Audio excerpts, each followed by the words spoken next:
Merci beaucoup, Madame la Présidente. Monsieur le Président de la Commission de la CEDEAO, chers collègues, bonjour. Monsieur le Président, depuis quelques jours ici, nous écoutons les rapports des différents pays. Tous les pays disent qu'ils ont des problèmes de santé. Tous les pays disent qu'ils n'arrivent pas à nourrir leur population. Tous les pays disent qu'ils ont des problèmes d'école. Tous les pays, même là où il y a les djihadistes des États-Unis, même là où il y a l'armée française, disent qu'ils ont des problèmes de sécurité. Je n'entends pas dans le rapport des réponses à ces problèmes. Je n'entends pas dans ce rapport une prise en charge de ces problèmes. Monsieur le Président de la Commission de la CEDEAO. Monsieur le Président de la Commission, c'est hier, dans la journée, il y a moins de 24 heures, que nous avons reçu votre rapport de plus de 80 pages. Vous comprendrez qu'il y ait eu, dans un premier temps, 16 inscrits. Vous voyez, il y a 36 présents sur le total des députés de la CEDEAO. La CEDEAO n'est plus attrayante, même pour ses membres, même pour ses députés. Monsieur le Président, je voudrais savoir, est-ce que ce sont les services du Parlement ou vos services qui ont fait que c'est à moins de 24 heures que nous avons reçu ce rapport? Parce que si nous voulons bien travailler, ce ne sont pas de bonnes conditions pour que les députés puissent prendre connaissance de ce rapport et puissent contribuer du mieux qu'ils peuvent, d'accord, aux politiques, en fait, communautaires. Monsieur le Président, vous avez dit qu'un peu plus de 85%, que les recettes des prélèvements communautaires financent un peu plus de 85% du budget de la CEDEAO. D'où viennent les 15%?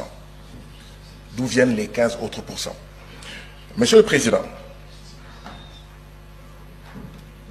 notre CEDEAO va bientôt avoir 50 ans. Ça sera l'année prochaine, un demi-siècle. À la veille de ces 50 ans, nous avons le retrait de 3 de nos membres. Voilà le bilan de la CEDEAO. Nous nous attendons à avoir un discours d'électrochoc, mais pas un discours qui nous fait rester dans notre sommeil.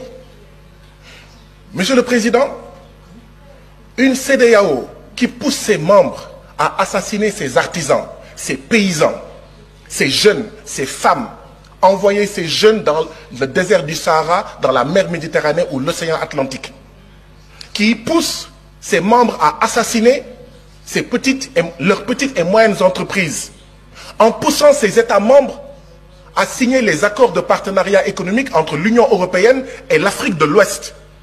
Et tout le monde savait que les accords de partenariat économique, c'est la possibilité pour 85% des marchandises de 27 États de l'Union européenne d'entrer dans nos pays sans payer de droits de douane.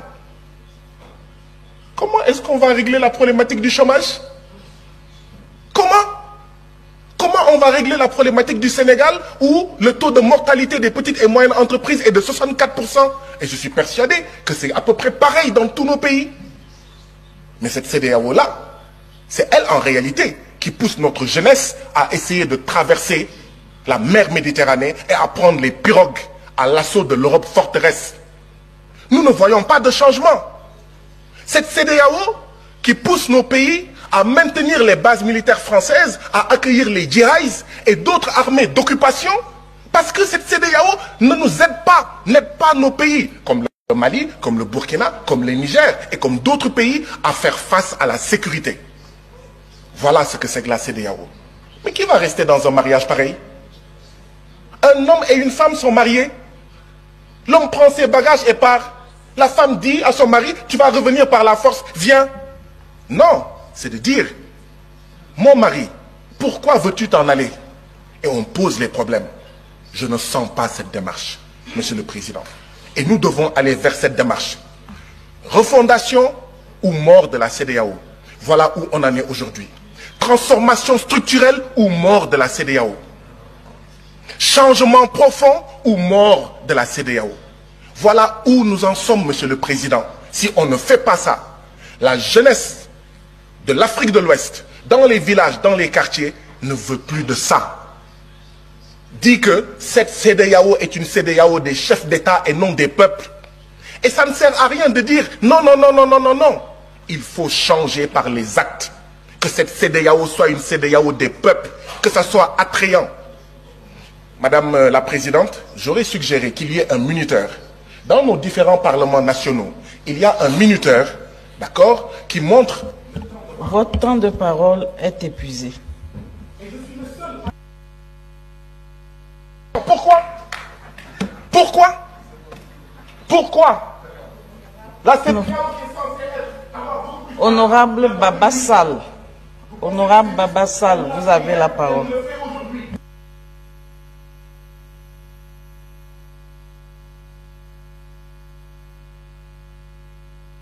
Démocratisme, que les gens sortent de la CEDEAO, que les gens sortent de la CEDEAO.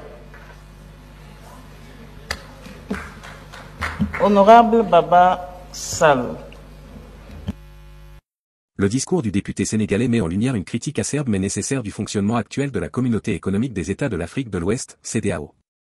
Il appelle à une réforme profonde de l'organisation, soulignant que la CEDEAO doit avant tout être une organisation au service des peuples, et non des intérêts extérieurs ou des agendas politiques des dirigeants. Cette intervention mérite une attention particulière, car elle résonne avec les frustrations et les aspirations de nombreuses populations ouest-africaines. La CEDEAO a été créée pour promouvoir l'intégration économique et politique, ainsi que la stabilité dans la région ouest-africaine. Cependant, le député critique son efficacité, particulièrement en ce qui concerne les défis de sécurité, de santé, d'éducation et de développement économique. Le rôle de la CEDEAO devrait donc être réorienté pour véritablement répondre aux besoins urgents des citoyens. Cela inclut 1. Sécurité et souveraineté. La CEDEAO doit jouer un rôle plus actif et autonome dans la résolution des conflits et la sécurisation des États membres. Les interventions militaires étrangères, souvent perçues comme des occupations, doivent être réévaluées pour assurer qu'elles servent les intérêts des peuples africains plutôt que des puissances extérieures.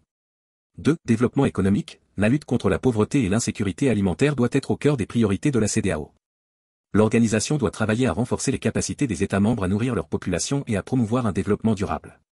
3. Gouvernance et transparence. La transparence dans la gestion des fonds communautaires et des décisions politiques est cruciale. Le député souligne l'opacité autour de l'origine de certains financements, ce qui alimente la méfiance et le mécontentement parmi les citoyens. Les frustrations exprimées par le député trouvent un écho particulier dans les récents départs de certains États du Sahel de la CEDEAO, tels que le Mali, le Burkina Faso et le Niger.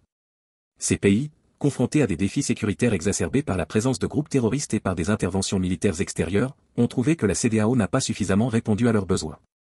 Le départ de ces pays peut être justifié par plusieurs raisons. 1. Autonomie et souveraineté, ces États cherchent à reprendre le contrôle de leur sécurité et de leur gouvernance. En quittant la CEDEAO, ils espèrent avoir plus de latitude pour forger des alliances et des stratégies qui répondent mieux à leur réalité locale. 2. Insatisfaction avec les politiques de la CEDEAO, les États du Sahel ont souvent critiqué la CEDEAO pour son manque de soutien effectif et ses décisions jugées imposées de l'extérieur. Leur départ est une forme de protestation contre une organisation perçue comme déconnectée des réalités et des besoins des peuples.